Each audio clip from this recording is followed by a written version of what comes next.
है मेरा और कहाँ से आई हूँ। मैं गणित की एक शाखा तुम्हें नया बताने आई हूँ।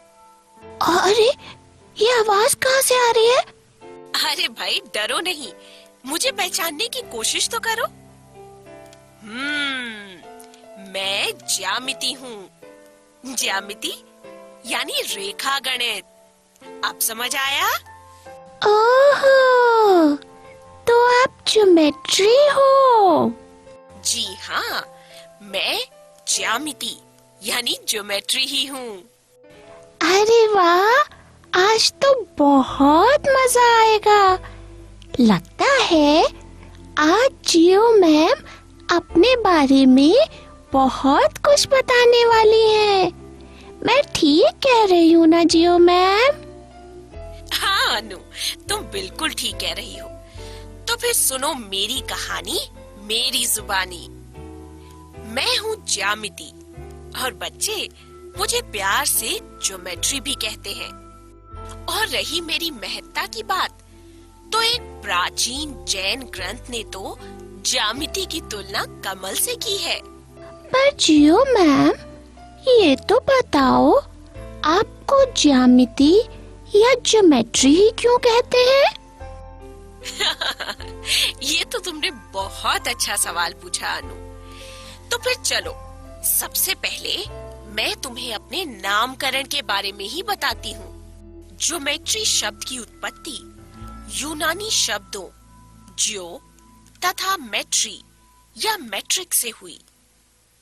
जानती हो, जियो का अर्थ है भूमि या पृथ्वी और मैट्रिक्स का अर्थ मापना। तो इस प्रकार ज्योमेट्री का अर्थ हुआ भूमि का नापना। ज्यामिति को ग्रीक भाषा में ज्योमेट्रीन कहा जाता है, जो कि आजकल अंग्रेजी भाषा में भी इसी प्रकार प्रयोग होता है। ये तो ठीक है, लेकिन जियो मैम, मैंने तो ये सुना है कि ज्यामिति शब्द संस्कृत के शब्दों से मिलकर बना है। ये तो तुमने एकदम ठीक सुना है अनु। ज्यामिति शब्द संस्कृत के ज्या और मिति दो मूल शब्दों से मिलकर बना है। ज्या का अर्थ पृथ्वी और मिति का अर्थ मापन है, अतः इसका शाब्दिक अर्थ भी पृथ्वी का मापन हुआ। भारतीय भाषाओं में ज्यामिति यानी ज्योमेट्री शब्द क्षेत्रत्व यानी क्षेत्रफल तथा आयतन के सिद्धांत के अर्थ में प्रयोग होता है। तो अनु, इस प्रकार ज्यामिति शब्द यूनानी भाषा के ज्योमेट्री शब्द से समानता रखते हुए भी उसका हिंदीकरण नहीं है। अच्छा, और जियो मैम, ये बताइए ज्यामिति की शुरुआत कैसे हुई थी? हाँ, बताती हूँ। जानती हो अनु, 3000 से 5000 वर्ष पूर्व मिस्र में उत्पन्न ज्यामिति विज्ञान विशेष तौर पर भूमि को नापने की कला थी। मिस्र वासियों द्वारा विकसित ज्यामिति में विशेषतः परिणामों के कथन ही सम्मिलित थे। इसमें कार्य करने की विधि के सामान्य नियम बहुत ही कम थे। अच्छा अनु, जरा विश्व के नक्शे में इधर ध्यान से तो देखो। ओहो, यहाँ ये देखो, ये है मिस्र की नील नदी। जानती हो, ये विश्व की सबसे लंबी नदी है और इसे मिस्र का वरदान भी कहते हैं। इसी नील नदी के कारण मिस्र का रेगिस्तान इलाका हरे भरे इलाके में बदल गया है। नील नदी ने मिस्र की अर्थव्यवस्था में महत्वपूर्ण भूमिका निभाई है। पेयजल, सिंचाई हेतु जल, मत्स्य पालन और परिवहन में इस नदी ने महत्वपूर्ण योगदान दिया है। और फिर अब तो तुम ये अच्छे से जानती हो कि नदी में वर्षा ऋतु में बाढ़ आना स्वाभाविक घटना है, तो नील नदी भी इसका अपवाद नहीं है। नदी में बाढ़ आने से ये अपने साथ मिट्टी की ऊपरी परत बहाकर एक स्थान से दूसरे स्थान पर पहुंचाती है, जिससे उपजाऊ भूमि का निर्माण होता है। पुराने समय में भी इसी प्रकार मिस्र की नील नदी में बाढ़ आती थी, जिससे उसकी घाटी के खेतों के किनारे कटकर बह जाते थे। इस कारण से खेतों की माप बिगड़ जाती थी। बाढ़ का पानी उतर जाने के बाद खेतों के मालिकों को अपने अपने खेतों को पुनः नापने की आवश्यकता पैदा होती थी। इसके लिए किसान अपने खेतों की मेड़ बनवाते थे, और यही कारण था जिसकी वजह से खेतों को नापने की कला में लोगों की रुचि धीरे धीरे बढ़ने लगी। हाँ, इसका अर्थ ये हुआ कि भूमि मापने की आवश्यकता के कारण ही ज्यामिति का जन्म हुआ। तुम बिल्कुल ठीक समझी अनु। माना तो ऐसा ही जाता है, लेकिन इसके साथ साथ ज्यामिति की शुरुआत में बेबीलोन वासियों का भी महत्वपूर्ण योगदान है। बेबीलोन के बारे में तो तुम जानती हो ना? जियो मैम, बेबीलोन के हैंगिंग गार्डन के बारे में मैंने विश्व के अजूबों में पढ़ा था। वेरी गुड, मैं उसी बेबीलोन की बात कर रही हूँ। जानती हो, बेबीलोन में भी इसी प्रकार कुछ ज्यामिति का प्रयोग प्रारंभ हुआ। तो इस प्रकार ऐसे ही अनेक व्यावहारिक कारण हुए, जिसके कारण मिस्र और बेबीलोन में आज से 4000 वर्षों से भी पहले ज्यामिति का जन्म हुआ। और गणित के कुछ इतिहासकारों का तो यहाँ तक विचार है कि ज्यामिति की उत्पत्ति मिस्र की बजाय बेबीलोन में ही हुई। परंतु कुछ ऐसा प्रतीत होता है कि मिस्र वासियों और बेबीलोन वासियों दोनों ने नियमों और व्यावहारिक ज्यामिति के अनुमानों को केवल इकट्ठा किया और उनको क्रम से लगाकर अपने बाद की पीढ़ियों यानी जेनरेशन को प्रतिदिन व्यवहार में प्रयोग में लाने के लिए प्रदान कर दिया। यहाँ पर मैं तुम्हें एक बात और बताना चाहती हूँ, और वो ये कि हिंदू ज्यामिति प्राचीन काल से प्राचीन मिस्र और चीन की ज्यामिति से न केवल आगे थी, बल्कि ये यूनानी ज्यामिति की कुछ महत्वपूर्ण खोजों से पहले से ही परिचित थी। परंतु सामान्य शिक्षा का अंग ना होने के कारण इसका उस समय अधिक विस्तार नहीं हुआ। तो ये बात है, इसका मतलब ये हुआ कि ज्यामिति के विकास में मिस्र, बेबीलोन, भारत और चीन के साथ साथ यूनान वासियों का भी योगदान है। मैं ठीक कह रही हूँ ना जियो मैम? तुम बिल्कुल ठीक कह रही हो अनु। यूनान में ज्यामिति की उत्पत्ति लगभग 6000 ईस्वी पूर्व में हुई। थेल्स को इसका जन्मदाता कहा जाता है। लेकिन इस बात के भी तथ्य मिलते हैं कि भारत में ज्यामिति का जन्म शुल्व काल में ही हो चुका था, अर्थात थेल्स के जन्म के सैकड़ों वर्ष पूर्व ही ज्यामिति का ज्ञान और विस्तार भारत में हो चुका था।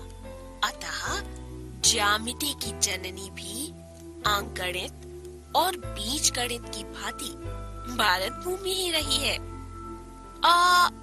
अरे हाँ, मैं तुम्हें यूनान में ज्यामिति की उत्पत्ति के बारे में बता रही थी।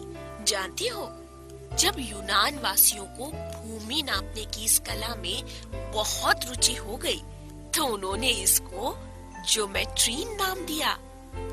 उन्होंने ज्ञात तथ्यों को परिणामों की तर्कानुसार श्रेणी में क्रम से लगाया।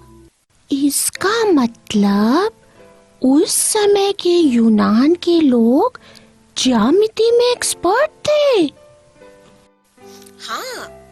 तुम्हें यही बताना चाह रही थी। प्राचीन मिस्रवासियों ने ज्यामिति पर कोई बड़ा कार्य नहीं किया था।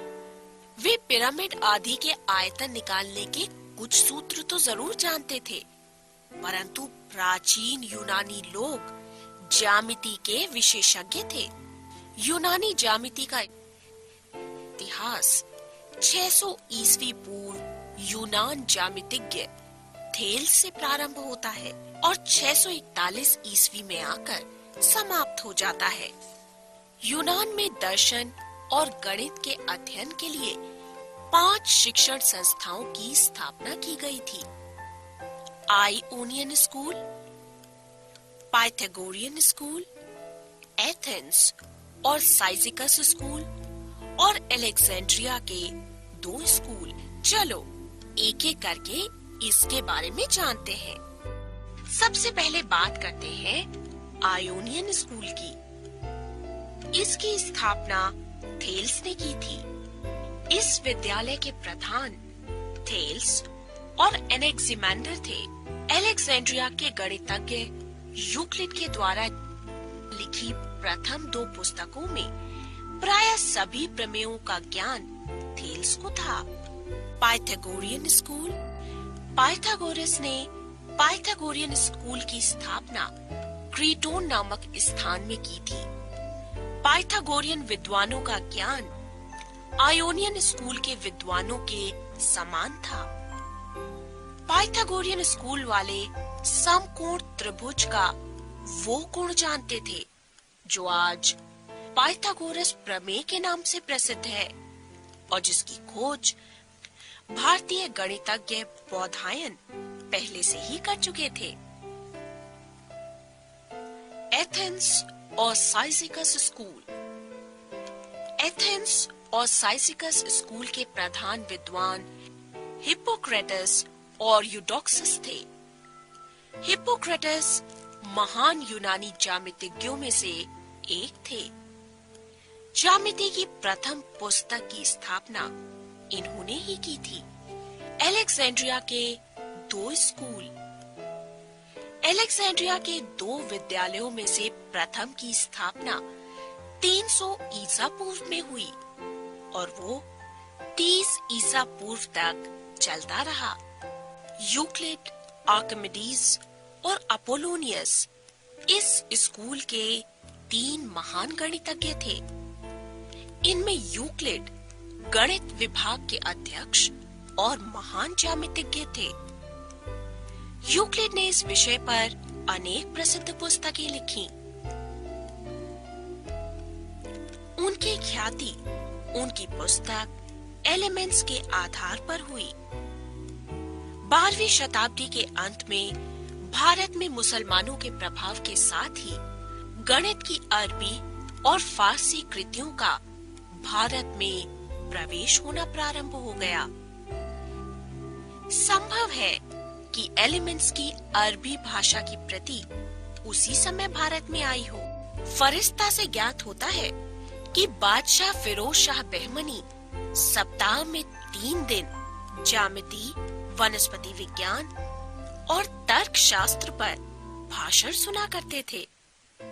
शाह का पुत्र एलिमेंट्स को बहुत रुचि से पढ़ा करता था और उसे अपने छात्रों को भी नियमित रूप से पढ़ाता था। अकबर ने 1575 ईस्वी में इसे स्कूल के बच्चों के लिए पाठ्यक्रम में सम्मिलित किया था। अच्छा, तो ये बात थी। यूनान में काफी गणितज्ञ हुए, जैसे थेल्स और पाइथागोरस, और ये सभी सुप्रसिद्ध थे। अरे वाह अनु, आज तो तुम मेरी हर बात बहुत ध्यान से सुन रही हो। लगता है अब तुम फ्रेंड्स को ज्यामिति का इतिहास अच्छे से समझाने वाली हो, क्यों? है ना? ठीक है, लेकिन अब जरा फिर से ध्यान दो। मैं अब तुम्हें कुछ और बताने वाली हूँ। थेल्स और पाइथागोरस ने, जो कि यूनान वासी थे, कुछ कल्पनाओं स्वयं सिद्धों, अभिग्रहीतों और परिभाषाओं को ज्यामिति के अध्ययन का आधार माना। इन्हीं पदों के आधार पर उन्होंने बहुत से तथ्यों को सिद्ध करने का प्रयत्न भी किया।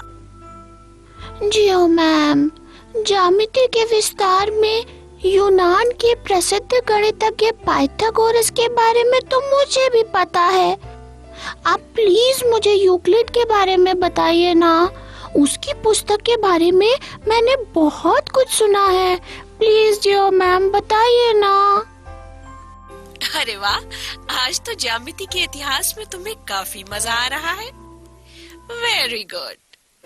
चलो, तो फिर मैं तुम्हें यूक्लिड के बारे में बताती हूँ। जानती हो, यूक्लिड एक प्रसिद्ध गणितज्ञ था। वो मिस्र का एक यहूदी था। वो अलेक्जेंड्रिया में गणित का अध्यापक था। उसने अपने पूर्वजों द्वारा स्थापित प्रमेयों को इकट्ठा किया और उनको एक प्रकार से तर्क संगत क्रम में रखा और उनको अपनी प्रसिद्ध पुस्तक यूक्लिड एलिमेंट्स में रखा। उसने एलिमेंट्स को 13 अध्यायों में विभाजित किया, जो कि पुस्तिका कहलाती है। और तभी से विश्व भर में लगभग 2000 वर्षों तक ज्यामिति का इसी रूप में कुछ नाम मात्र परिवर्तनों के साथ अध्ययन होता रहा है। यूक्लिड अभिग्रहीतीय प्रणाली यानी एक्सियोमेटिक सिस्टम का सबसे बड़ा समर्थक था। यूक्लिड ने कुछ कल्पनाओं, स्वयं सिद्धों और अभिग्रहीतों यानी पोस्टुलेट्स को कुछ परिभाषाओं से आरंभ किया और तर्कशास्त्र की सहायता से प्रमेयों की क्रम से श्रृंखला बनाई। यूक्लिड के इस ज्यामितिक विवेचन को निगमनात्मक विवेचन यानी डिडक्टिव अप्रोच का एक प्रतिरूप यानी मॉडल माना जाता है। निगमनात्मक विवेचन से हम पहले से ही माने हुए नियम अथवा तथ्यों द्वारा किसी कथन को सत्य सिद्ध करने का प्रयास करते हैं। फिर भी यदि हम यूक्लिड के ज्यामितिक विवेचन का ध्यान पूर्वक अध्ययन करें तो हमें पता चलेगा कि उसने बहुत से स्थानों पर कथनों को प्रमाणित करने के लिए केवल ज्यामितीय आकृति को ही आधार माना है। एक और महत्वपूर्ण बात है और वो ये कि विश्व अभी तक कोई भी ऐसी पुस्तक बनाने में असफल रहा है जिसका मानव के ज्ञान में योगदान यूक्लिड के एलिमेंट्स से थोड़ा भी समीप आ सके। इससे तो यही निष्कर्ष निकला कि यूक्लिड का ज्यामिति में अमूल्य योगदान है। बिल्कुल, और इसके साथ साथ ये भी ध्यान रखना कि भारतीय उपमहाद्वीप में ज्यामिति का भरपूर उपयोग हुआ था। भारतीय उपमहाद्वीप में हड़प्पा और मोहनजोदाड़ो इत्यादि की खुदाइयों से ये पता चलता है कि सिंधु घाटी की सभ्यता में भी ज्यामिति का खूब उपयोग किया गया। वो एक उच्च कोटि का संगठित समाज था। शहर अत्यधिक रूप से विकसित थे और बड़े योजनाबद्ध ढंग से बनाए गए थे, जैसे कि सड़कें आपस में समांतर होती थीं और नालियां भूमि के अंदर थीं। घरों में अनेकों प्रकार के कमरे हुआ करते थे। अब तुम ही बताओ, ये सब बातें क्या दर्शाती हैं? यही कि वहाँ के नगरवासी भी ज्यामिति में एक्सपर्ट थे। हाँ, और यही नहीं, ये सब बातें ये भी दर्शाती है कि नगरवासी क्षेत्रमिति यानी मेंसुरेशन और व्यवहारिक अंक गणित में भी परफेक्ट थे। और हाँ, एक बात और ध्यान दो, निर्माण कार्य में प्रयोग की जाने वाली ईंटें भट्टों पर बनाई जाती थीं और इन ईंटों के लिए लंबाई, चौड़ाई और मोटाई का अनुपात 4:2:1 होता था। तो इसका मतलब भी यही हुआ ना कि पुराने समय में भारतीय भी ज्यामिति विषय में होशियार थे। बिल्कुल ठीक समझा। भारतीय गणित के 800 ईस्वी पूर्व से 500 ईस्वी पूर्व भारत में सुलभा सूत्र में ज्यामितीय रचनाओं के लिए महत्वपूर्ण ग्रंथ थे। वैदिक काल की ज्यामिति का उद्गम वैदिक पूजा के लिए आवश्यक अलग अलग प्रकार की वेदियों और अग्नि कुंडों के निर्माण कार्य से हुआ। और जानती हो, पवित्र अग्नियों को अधिक प्रभावशाली और साधक होने के लिए उनके स्थान, उनके आकारों और क्षेत्रफल के बारे में स्पष्ट रूप से निर्धारित अनुदेशों का प्रयोग होता था। घरेलू धार्मिक क्रियाओं के लिए वर्गाकार और वृत्ताकार वेदियों का प्रयोग किया जाता था, जबकि सार्वजनिक पूजा स्थलों के लिए आयतों, त्रिभुजों और समलंबों से मिलजुल कर बने आकारों की वेदियों का प्रयोग आवश्यक होता था। एक प्रश्न पूछूं? अच्छा बताओ तो, हमारे कितने वेद हैं? मुझे मालूम है। मैं बताऊं? हमारे 4 वेद हैं। ऋग्वेद, सामवेद, यजुर्वेद और Atharvaveda. Wow, very good. Atharvaveda में दिए श्री अंत में एक दूसरे के साथ जुड़े 9 समद्विबाहु त्रिभुज है। समद्विबाहु त्रिभुज तो जानती हो ना, वो त्रिभुज जिसकी 2 भुजाएं परस्पर बराबर हो, समद्विबाहु त्रिभुज कहलाता है। तो श्री यंत्र में ये त्रिभुज इस प्रकार व्यवस्थित किए गए हैं कि इनसे 43 छोटे या गौण त्रिभुजों का निर्माण होता है, जबकि वेदियों की रचना करने में एकदम शुद्ध ज्यामिति विधियों का उपयोग किया गया था। फिर भी इनसे संबंधित सिद्धांतों की इसमें कोई चर्चा नहीं की गई। यानी ज्यामिति का विकास और उपयोग विश्व के अलग अलग स्थानों पर समय समय पर होता रहा है। मैं ठीक कह रही हूँ ना जियो मैम? बिल्कुल ठीक। ज्यामिति का अध्ययन विभिन्न रूपों में विश्व की हर एक प्राचीन सभ्यता द्वारा व्यावहारिक समस्याओं को हल करने के लिए समय समय पर किया गया, परंतु ये सब बहुत अव्यवस्थित ढंग से हो रहा था। प्राचीन विश्व में ज्यामिति के विकास की इन गतिविधियों की एक बड़ी इंटरेस्टिंग बात ये है कि इनका ज्ञान एक पीढ़ी से दूसरी पीढ़ी को या तो मौखिक रूप से या फिर ताड़ के वृक्ष की पत्तियों पर लिखे संदेशों या फिर कुछ अन्य विधियों द्वारा दिया जाता रहा। इसके साथ ही हम ये भी पाते हैं कि कुछ सभ्यताओं जैसे कि बेबीलोनिया में ज्यामिति का एक अत्यधिक व्यवहारिक दृष्टिकोण वाले विषय तक सीमित रही, और ऐसा भारत और रोम में भी रहा। मिस्र वासियों द्वारा विकसित की गई ज्यामिति में मुख्यतः परिणामों के कथन ही शामिल थे, परंतु बेबीलोन और मिस्र वासियों दोनों ने ही ज्यामिति का उपयोग अधिकतर व्यवहारिक कार्यों के लिए ही किया और उनको एक क्रमबद्ध विज्ञान के रूप में विकसित करने के लिए बहुत कम काम किया गया। परंतु यूनान जैसी सभ्यताओं में इस तर्क पर बल दिया जाता था कि कुछ रचनाएं किस प्रकार हो जाती हैं।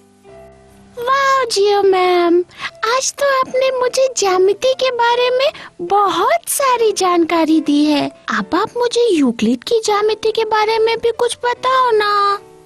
हाँ, क्यों नहीं। यूक्लिड की ज्यामिति वही है जिस ज्यामिति को तुम पढ़ रही हो, यानी प्लेन ज्योमेट्री ही यूक्लिड ज्यामिति है। चलो अब मैं तुम्हें यूक्लिड की परिभाषाओं, अभिग्रहित और अभिधारणाओं के बारे में विस्तार से बताती हूँ। जैसे कि मैंने तुम्हें पहले भी बताया था, यूक्लिड ने अपने समय तक ज्ञात गणित के सभी ज्ञान को इकट्ठा किया और अपने एलिमेंट्स नामक प्रसिद्ध ग्रंथ के रूप में व्यवस्थित किया, और उसके बाद एलिमेंट्स को 13 अध्यायों में विभाजित किया, जिनमें से प्रत्येकों को पुस्तिका माना जाता है। इन पुस्तिकाओं ने समस्त विश्व की ज्यामिति संबंधी समझ को अपनी आने वाली पीढ़ियों तक प्रभावित किया।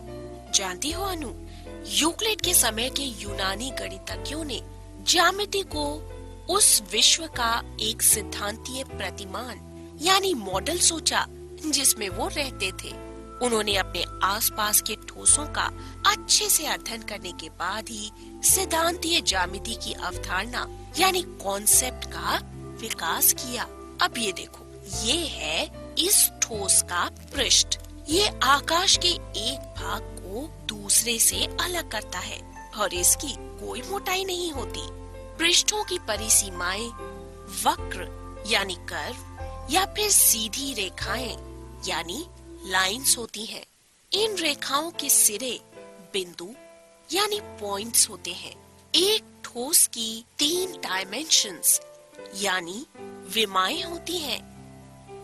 एक पृष्ठ के 2 डायमेंशंस होते हैं।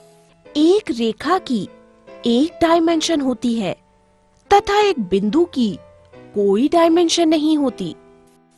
यूक्लिड ने इन कथनों को परिभाषाओं के रूप में प्रस्तुत किया। उन्होंने अपने इन रहस्योद्घाटनों का प्रारंभ एलिमेंट्स की पुस्तक 1 में 23 परिभाषाएं देकर किया। चलो इनमें से कुछ परिभाषाएं तुम्हें भी बताती हूँ। एक बिंदु यानी पॉइंट वो है जिसका कोई भाग नहीं होता।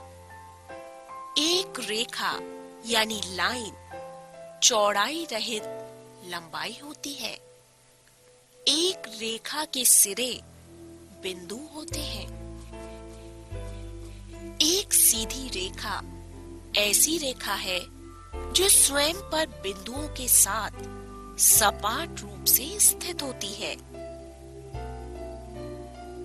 एक पृष्ठ यानी सरफेस वो है जिसकी केवल लंबाई और चौड़ाई होती है। एक पृष्ठ के किनारे यानी एजेस रेखाएं होती हैं। एक समतल पृष्ठ यानी प्लेन सरफेस ऐसा पृष्ठ है जो स्वयं पर सीधी रेखाओं के साथ सपाट रूप से स्थित होता है। यदि हम इन परिभाषाओं को ध्यान से देखें तो प्रथम परिभाषा यानी बिंदु की परिभाषा में सबसे पहले एक भाग को परिभाषित करने की आवश्यकता है। लेकिन मैम, यदि हम ये परिभाषित कर लें कि एक भाग वो है जो क्षेत्र घेरता है, तो हमें फिर से क्षेत्र को परिभाषित करने की आवश्यकता होगी। यानी एक वस्तु को परिभाषित करने के लिए हमें अनेक वस्तुओं को परिभाषित करने की आवश्यकता होती है। बिल्कुल ठीक। और इस प्रकार बिना किसी अंत के हमें परिभाषाओं की एक लंबी श्रृंखला प्राप्त हो जाएगी। तो क्या जियो मैम, इसका कोई आसान सा हल नहीं है? हल तो नहीं, पर हाँ, गणितज्ञों द्वारा आसानी से ये माना गया कि कुछ ज्यामितीय पदों को अपरिभाषित यानी अनडिफाइंड मान लिया जाए। जैसे कि हम बिंदु को एक छोटी सी बिंदी यानी डॉट से निरूपित करते हैं, जिसकी कुछ न कुछ विमा तो अवश्य होती है। अच्छा, तो अब समझी। परिभाषा 2 में चौड़ाई और लंबाई के बारे में तो कहा गया है, लेकिन इन्हें पहले परिभाषित नहीं किया गया। हाँ, और इसीलिए ज्यामिति में हम बिंदु, रेखा और तल यानी समतल पृष्ठ को अपरिभाषित शब्द के रूप में मानकर चलते हैं। अपनी इन परिभाषाओं से प्रारंभ करते हुए यूक्लिड ने कुछ गुणों को बिना सिद्ध किए सत्य कथन मानने की कल्पना की। ये कल्पनाएं स्पष्टतः सर्वव्यापी सत्य थे। उन्होंने इनको 2 वर्गों में विभाजित किया। ये वर्ग थे अभिगृहीत यानी एक्सियम्स और अभिधारणाएं यानी पोस्टुलेट्स। अभिग्रहित और अभिधारणा? जियो मैम, इन दोनों में अंतर समझाइए ना। यूक्लिड ने अभिधारणा शब्द का प्रयोग उन कल्पनाओं के लिए किया जो विशिष्ट रूप से ज्यामिति से संबंधित थीं, जबकि अभिग्रहित वे कल्पनाएं थीं जिन्हें निरंतर गणित में प्रयोग किया गया तथा जिनका केवल ज्यामिति से ही विशेष संबंध नहीं था। अभिधारणा और अभिग्रहित दोनों पदों को एक दूसरे के लिए एक ही अर्थ में प्रयोग किया जाता है। वास्तव में अभिधारणा एक वर्ब यानी क्रिया है। जब हम कहते हैं कि आइए अभिधारणा करें, तो इसका अर्थ है कि आइए विश्व में प्रेक्षित परिघटनाओं यानी फिनोमिना के आधार पर कुछ कथन कहें। इसकी सत्यता या मान्यता की जांच बाद में की जाती है। यदि वो सत्य है तो उसे अभिधारणा के रूप में स्वीकृत कर लिया जाता है।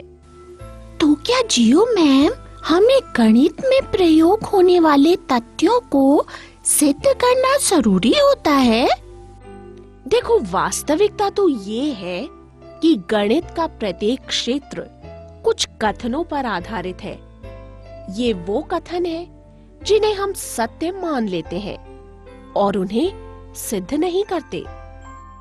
अच्छा, यानी इन कथनों को हम बिना उपपत्ति के सत्य मान लेते हैं। हाँ, बिल्कुल ठीक समझी तुम। इन कथनों को अभिग्रहित यानी एक्सियम्स कहा जाता है। उदाहरण के लिए यूक्लिड की पहली अभिधारणा है किसी एक बिंदु से किसी अन्य बिंदु तक एक सरल रेखा खींची जा सकती है, और उसकी तीसरी अभिधारणा है कि कोई भी केंद्र और कोई भी त्रिज्या लेकर एक वृत्त खींचा जा सकता है। यूक्लिड ने इन्हें इसलिए सत्य मान लिया था क्योंकि हम प्रत्येक तथ्य को सिद्ध नहीं कर सकते और हमें कहीं ना कहीं से तो प्रारंभ करना ही है। तो इसके लिए हमें कुछ कथनों की आवश्यकता होती है जिन्हें हम सत्य मान लेते हैं और जो अभिग्रहित कहलाती है। फिर इन अभिग्रहितों पर आधारित तर्क के नियमों का प्रयोग करके हम अपने ज्ञान का निर्माण कर सकते हैं। और हाँ, यहाँ पर मैं तुम्हें एक मजेदार बात बताती हूँ। कई बार अभिग्रहितों या अभिधारणाओं के चयन से कुछ नए तथ्यों का भी पता लगता है। वो कैसे? इसके लिए तुम्हें पहले यूक्लिड की अभिधारणाओं और अभिग्रहितों को जानना होगा। तो फिर ठीक है ना जियो मैम, आप मुझे यूक्लिड की अभिधारणाओं और अभिग्रहितों के बारे में बताओ। सच में मुझे तो बहुत मजा आ रहा है। तो फिर ध्यान से सुनो। यूक्लिड की कुछ अभिग्रहित यानी अवधारणाओं के बारे में। ये सामान्य अवधारणाएं किसी प्रकार के परिणामों यानी मैग्नीट्यूड के बारे में कही गई हैं। वे वस्तुएं जो एक ही वस्तु के बराबर हों, एक दूसरे के बराबर होती है। यदि बराबरों को बराबरों में जोड़ा जाए तो पूर्ण भी बराबर होते हैं। यदि बराबरों को बराबरों में से घटाया जाए तो शेष फल भी बराबर होते हैं। वे वस्तुएं जो परस्पर संपाती हों, एक दूसरे के बराबर होती हैं। पूर्ण अपने भाग से बड़ा होता है। एक ही वस्तुओं के दुगुने परस्पर बराबर होते हैं। एक ही वस्तुओं के आधे परस्पर बराबर होते हैं। आओ तुम्हें एक एक करके इनके बारे में विस्तार से बताती हूँ। वे वस्तुएं जो एक ही वस्तु के बराबर हो, एक दूसरे के बराबर होती हैं। इस सामान्य अवधारणा को समतलीय आकृतियों के लिए प्रयोग किया जा सकता है। जैसे कि यदि एक त्रिभुज का क्षेत्रफल एक आयत के क्षेत्रफल के बराबर हो और इस आयत का क्षेत्रफल एक वर्ग के क्षेत्रफल के बराबर हो, तो त्रिभुज का क्षेत्रफल भी वर्ग के क्षेत्रफल के बराबर होगा। यदि बराबरों को बराबरों में जोड़ा जाए तो पूर्ण भी बराबर होते हैं। एक ही प्रकार के परिमाणों की तुलना की जा सकती है और उन्हें जोड़ा भी जा सकता है, परंतु भिन्न भिन्न प्रकार के परमाणु की तुलना नहीं की जा सकती। उदाहरण के लिए, एक रेखा को एक आयत में जोड़ा नहीं जा सकता और न ही एक कोण की एक पंचभुज यानी पेंटागन से तुलना की जा सकती है। यहाँ पर बराबर क्षेत्रफल वाले त्रिभुज में दो बराबर क्षेत्रफल वाले आयत को जोड़ने पर ये दो आकृतियाँ क्षेत्रफल में परस्पर बराबर हैं। यदि बराबरों को बराबरों में से घटाया जाए तो शेष फल भी बराबर होते हैं। यहाँ पर ये दो आकृतियाँ परस्पर संपाती हैं और ये देखो, ये एक दूसरे के बराबर हैं। बराबर क्षेत्रफल की इन दोनों आकृतियों में से बराबर वाला त्रिभुजाकार भाग घटाने पर यानी निकालने पर शेष भाग का क्षेत्रफल परस्पर बराबर है। वे वस्तुएं जो परस्पर संपाती हों एक दूसरे के बराबर होती हैं। यदि दो वस्तुएं सर्वसम हों यानी वे एक ही हों तो वे बराबर होती हैं। दूसरे शब्दों में कोई भी वस्तु स्वयं के बराबर होती है। ये अध्यारोपण यानी सुपरपोजिशन के सिद्धांत की तर्क संगतता प्रकट करता है। यहाँ पर ये दोनों आकृतियां परस्पर संपाती हैं और देखो, ये एक दूसरे के बराबर हैं। पूर्ण अपने भाग से बड़ा होता है। ये अभिग्रहित से बड़ा है की परिभाषा देता है। उदाहरण के लिए, यदि कोई राशि b किसी अन्य राशि a का एक भाग हो तो a को राशि b और एक अन्य राशि c के योग के रूप में लिखा जा सकता है, जिसे सांकेतिक रूप में लिखने पर a बड़ा है b से, जिसका अर्थ है कि कोई c ऐसा है कि a बराबर b जमा c है। एक ही वस्तुओं के दुगुने परस्पर बराबर होते हैं। देखो, इन दोनों भागों के क्षेत्रफल परस्पर बराबर हैं। एक ही वस्तुओं के आधे परस्पर बराबर होते हैं। ये देखो, इन दोनों भागों के क्षेत्रफल परस्पर बराबर हैं। अरे वाह, ये तो आपने बताया यूक्लिड की अभिग्रहितों के बारे में। और अब तो यूक्लिड की अभिधारणाओं यानी पोस्टुलेट्स की बारी है ना जीव मैम, जल्दी बताइए। हाँ हाँ, क्यों नहीं। अरे भाई, तुम्हारी इतनी रुचि देखकर मुझे भी बहुत मजा आ रहा है। यूक्लिड की पहली अभिधारणा है, एक बिंदु से एक अन्य बिंदु तक एक सीधी रेखा खींची जा सकती है।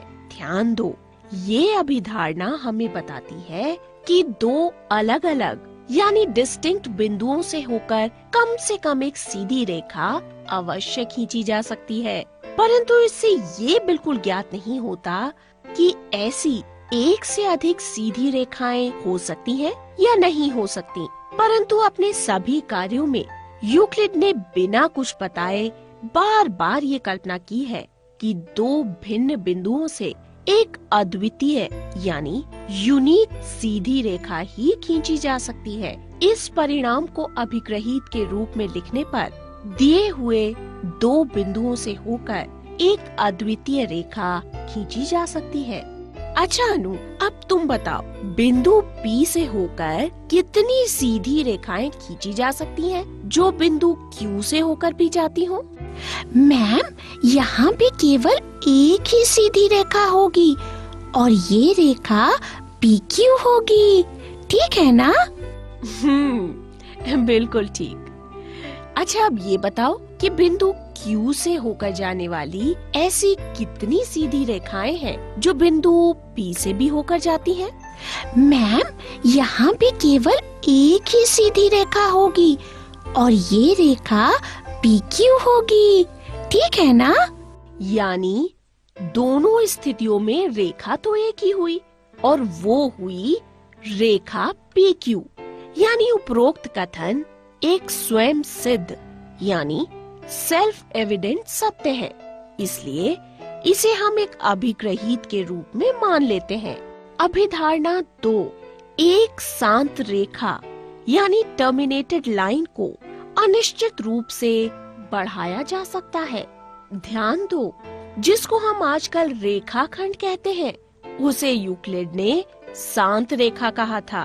अतः वर्तमान की भाषा में दूसरी अभिधारणा ये कहती है कि एक रेखाखंड को दोनों ओर विस्तृत करके एक रेखा बनाई जा सकती है।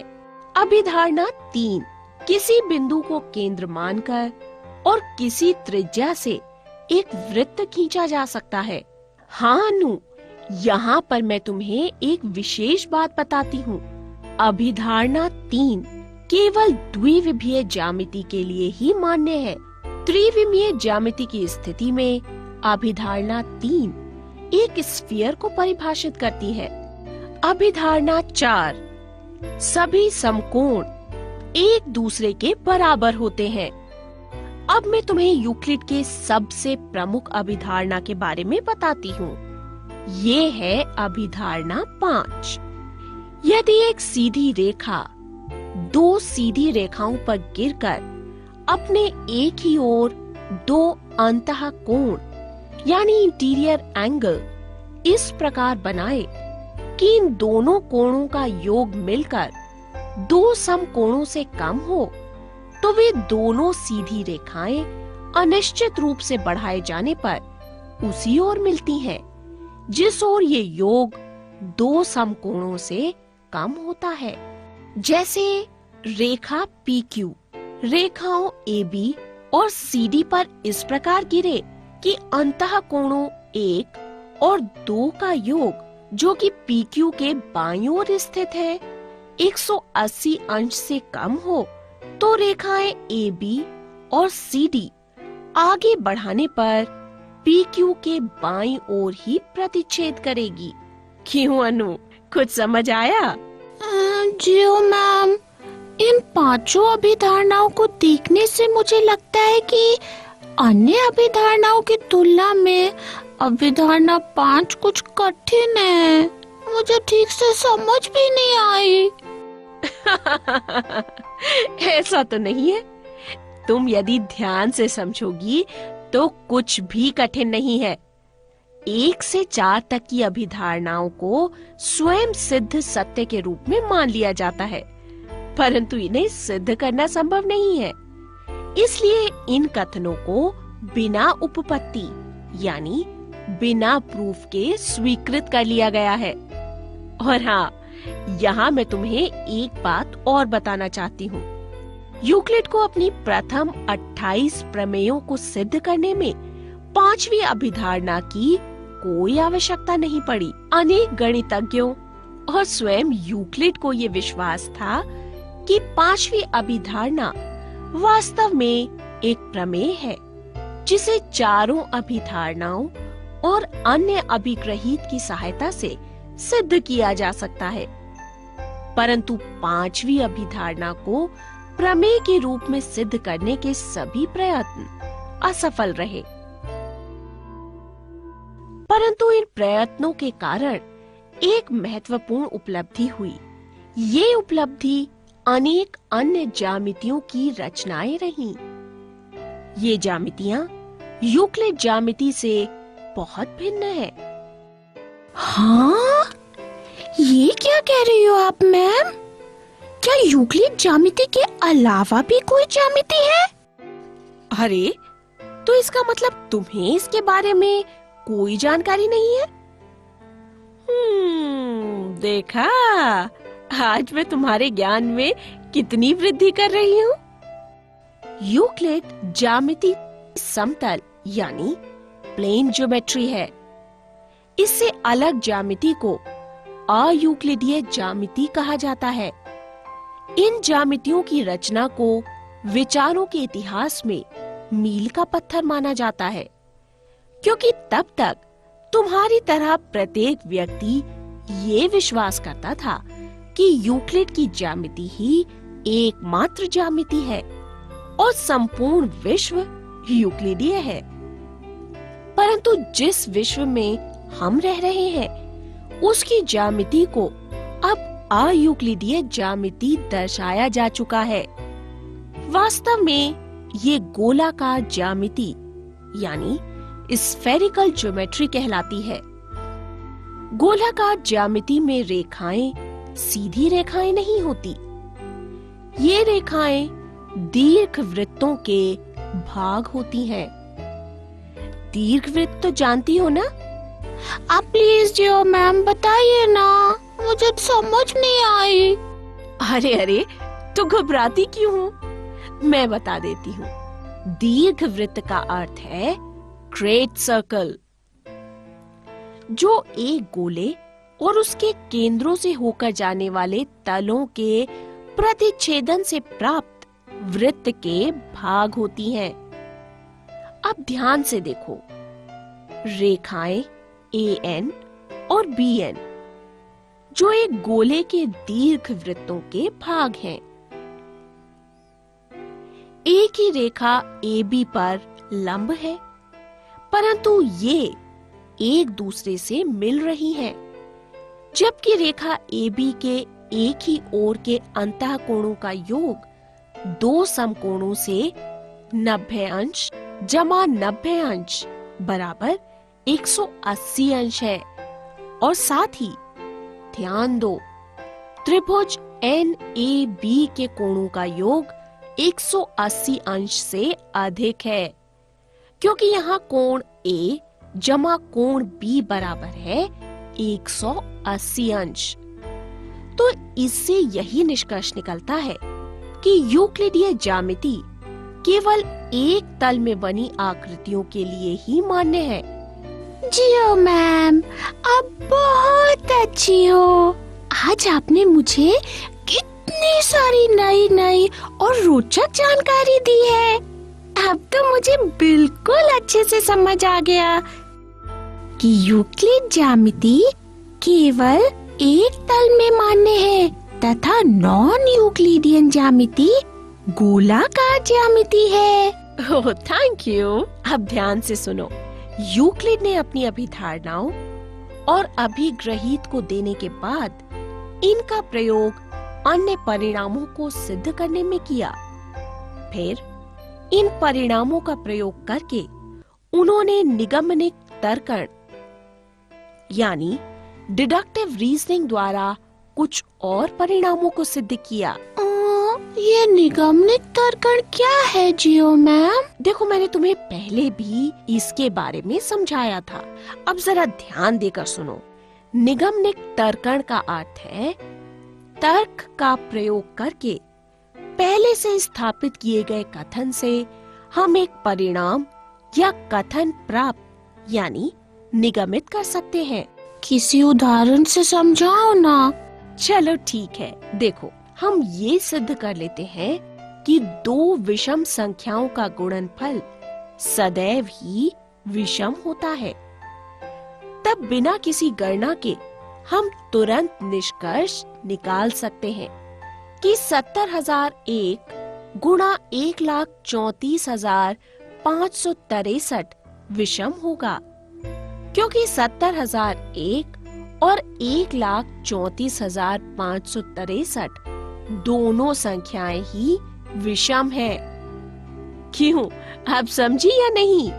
बिल्कुल समझी, और अब मैं ये कभी नहीं भूलूंगी। बहुत अच्छे।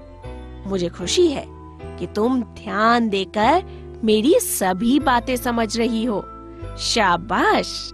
देखो, जिन कथनों को यूक्लिड ने सिद्ध किया वे साध्य यानी प्रपोजिशंस या थ्योरम्स कहलाती थीं।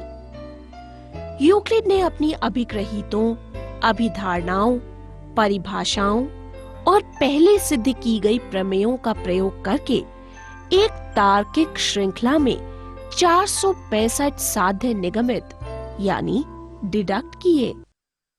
आओ इन उदाहरणों में देखते हैं कि यूक्लिड ने अपने कुछ परिणामों को सिद्ध करने के लिए अपनी अभिग्रहितों और अभिधारणाओं का किस प्रकार प्रयोग किया। यदि ए, बी और सी एक रेखा पर स्थित 3 बिंदु हैं और बी बिंदुओं ए और सी के बीच में स्थित है, तो सिद्ध कीजिए कि ए बी जमा बी सी बराबर ए सी है। इस उदाहरण को ध्यान से देखो। आकृति में ए बी जमा बी सी को ए सी पूरा पूरा ढक रहा है, यानी ए बी जमा बी सी के साथ ए सी समपाती है। अच्छा बताओ, यूक्लिड की अभिग्रही चार क्या है? अभिग्रही चार, हाँ, मुझे याद है मैम, मुझे याद है। यूक्लिड की अभिग्रही चार ये है कि वे वस्तुएं जो परस्पर समपाती हों, एक दूसरे के बराबर होती हैं। शाबाश! तो इस अभिग्रहित के अनुसार निष्कर्ष ये निकला कि ए बी जमा बी सी बराबर ए सी। लेकिन ध्यान दो, इस हल में ये मान लिया गया है कि 2 बिंदुओं से होकर एक अद्वितीय यानी यूनिक सीधी रेखा खींची जा सकती है। सिद्ध कीजिए कि एक दिए हुए रेखाखंड पर एक समबाहु त्रिभुज की रचना की जा सकती है। एक दी हुई लंबाई का एक रेखाखंड माना ए बी दिया है। यहाँ हमें रचना करने की आवश्यकता है। यूक्लिड की अभिधारणा 3 का प्रयोग करके बिंदु ए को केंद्र और ए बी त्रिज्या लेकर एक वृत्त खींच सकते हैं। इसी प्रकार बी को केंद्र मानकर और बी ए त्रिज्या लेकर एक अन्य वृत्त खींचा जा सकता है। ये दोनों वृत्त माना बिंदु सी पर मिलते हैं। अब रेखाखंडों AC और BC खींचकर त्रिभुज ABC बनाते हैं। अब यहाँ पर हमें सिद्ध करना है कि ये त्रिभुज समबाहु त्रिभुज है। अब AB बराबर AC है, क्योंकि ये एक वृत्त की त्रिज्या है। इसी प्रकार AB बराबर AC, क्योंकि ये भी एक ही वृत्त की त्रिज्याएं हैं। तो अब इन दोनों तथ्यों और यूक्लिड के पहले अभिक्रित के अनुसार मैं बताऊंगी। यूक्लिड की पहली अभिग्रहित है कि वे वस्तुएं जो एक ही वस्तु के बराबर होती हैं, एक दूसरे के बराबर होती हैं। बिल्कुल ठीक। तो इस अभिग्रहित से हम ये निष्कर्ष निकाल सकते हैं कि AB बराबर BC बराबर AC है। अतः त्रिभुज ABC एक समबाहु त्रिभुज है। यहाँ पर ध्यान देने की बात ये है कि यूक्लिड ने बिना कहीं बताए ये मान लिया है कि केंद्रों A और B को लेकर खींचे गए वृत्त परस्पर एक बिंदु पर मिलेंगे। आओ अब हम एक और प्रमेय सिद्ध करते हैं, जो विभिन्न परिणामों में अनेक बार अधिकांशतः प्रयोग की जाती है। 2 भिन्न रेखाओं में से एक से अधिक बिंदु उभयनिष्ठ नहीं हो सकते। यहाँ हमें 2 रेखाएं L और M दी हुई हैं। हमें ये सिद्ध करना है कि L और M में केवल एक बिंदु उभयनिष्ठ है।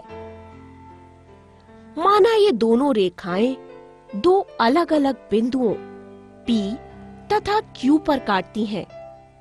इस प्रकार 2 अलग अलग बिंदुओं P और Q से होकर जाने वाले हमारे पास 2 रेखाएं L और M हो जाती हैं।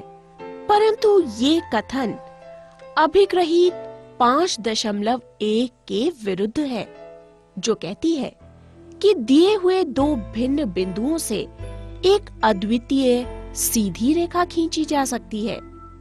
अतः हम जिस कल्पना को लेकर चले थे कि 2 रेखाएं दो अलग अलग बिंदुओं से होकर जाती है, बिल्कुल गलत है।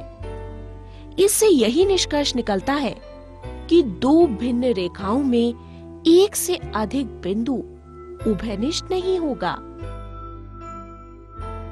यूक्लिड की 5वीं अभिधारणा के समतुल्य रूपांतरण। गणित के इतिहास में यूक्लिड की 5वीं अभिधारणा का अत्यधिक महत्व है। इस अभिधारणा के परिणाम स्वरूप यदि दो रेखाओं पर गिरने वाली रेखा के एक ओर के दोनों अंतः कोणों का योग 180 अंश हो, तो दोनों रेखाएं कभी भी प्रतिच्छेद नहीं कर सकती। इस अभिधारणा के अनेक समतुल्य रूपांतरण यानी इक्विवेलेंट वर्जन है। इनमें से एक प्लेफेयर का अभिग्रहित यानी प्लेफेयर्स एक्सियम है, जिसे स्कॉटलैंड के गणितज्ञ जॉन प्लेफेयर ने 1729 में दिया था। ये इस प्रकार है: प्रत्येक रेखा L और उस पर न स्थित प्रत्येक बिंदु P के लिए एक अद्वितीय रेखा M ऐसी होती है जो P से होकर जाती है और L के समांतर है। P से होकर जाने वाली सभी रेखाओं में से केवल एक ही रेखा L के समांतर है और इस परिणाम को इस तरह व्यक्त किया जा सकता है: दो भिन्न प्रतिच्छेदी रेखाएं एक ही रेखा के समांतर नहीं हो सकती। अन्नू बेटा, अरे अन्नू बेटा जल्दी जागो, नहीं तो स्कूल बस निकल जाएगी। अभी नहीं उठना पापा। बेटा जल्दी करो। अरे बेटा आज तो तुम खूब सोई। हाँ पापा, इसका मतलब वो सब कुछ सपना था? कैसा सपना? पापा आज सपने में मैंने साक्षात ज्यामिति के दर्शन किए और पापा पता है। चलो अब जल्दी करो, स्कूल को देर हो रही है। स्कूल से लौट कर बताना अपने सपने के बारे में। ठीक है पापा। चलो अच्छा हुआ, सपने में ही सही मुझे ज्यामिति के बारे में इतना ज्ञान तो हुआ। अब की बार मैं कक्षा में ज्यामिति में टॉप करूंगी। कौन हूँ मैं, क्या नाम है मेरा, मैं कहाँ से आई हूँ, मैं परियों की शहजादी तुम्हें ज्यामिति पढ़ाने आई हूँ। कौन हूँ मैं, क्या नाम है मेरा,